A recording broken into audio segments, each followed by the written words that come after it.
Hello guys, this is Niala TV. Ganito din ba ang Gcash mo? Ayan.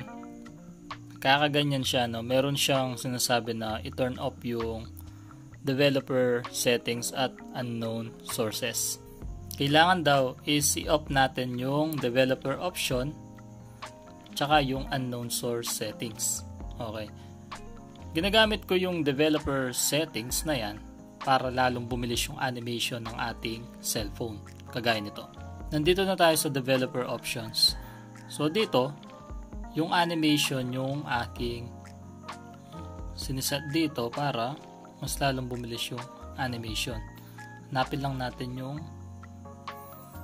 window animation scale yan. Lahat ng yan is ginagawa kong 0.5 para mas lalong bumilis sa pag-response yung ating cellphone. Mas mabilis siyang mag-open ng mga apps, mag-open ng mga mag-load ng mga animation or mga apps nga. Ayun. So yung Gcash is nade-detect niya yung ating cellphone is naka-open yung developer option.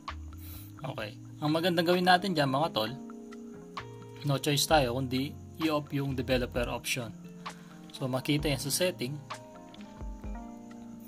Yung mga iba kasi kala nila na-hack yung kanilang Gcash. Pero kung babasahin mo nga yung notification na yan or yung prompt na message, kailangan mo lang i-off yung developer option. Additional setting. Tapos dito sa developer option, ayan, i-off mo lang.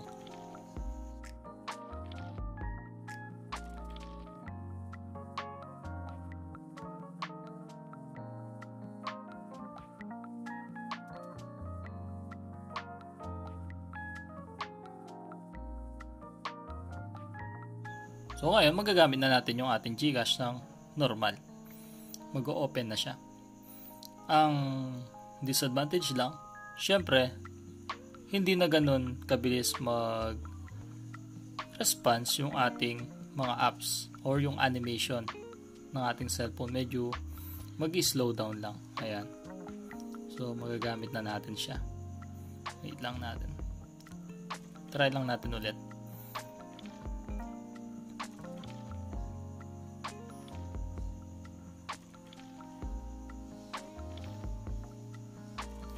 So ayan, magagamit na natin yung ating Gcash.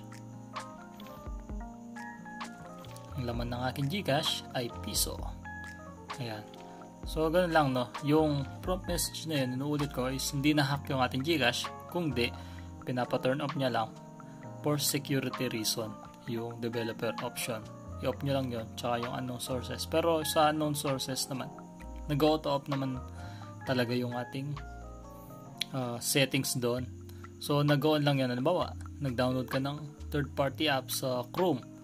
Sa app na Chrome, no?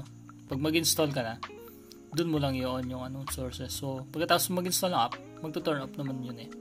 So yun lang mga tol, no? Hindi na-hack yung ating Gcash, kundi pinapa-turn off nyo lang yung developer option. Yun lang for today's video. Subscribe, like, and share this video. Bye!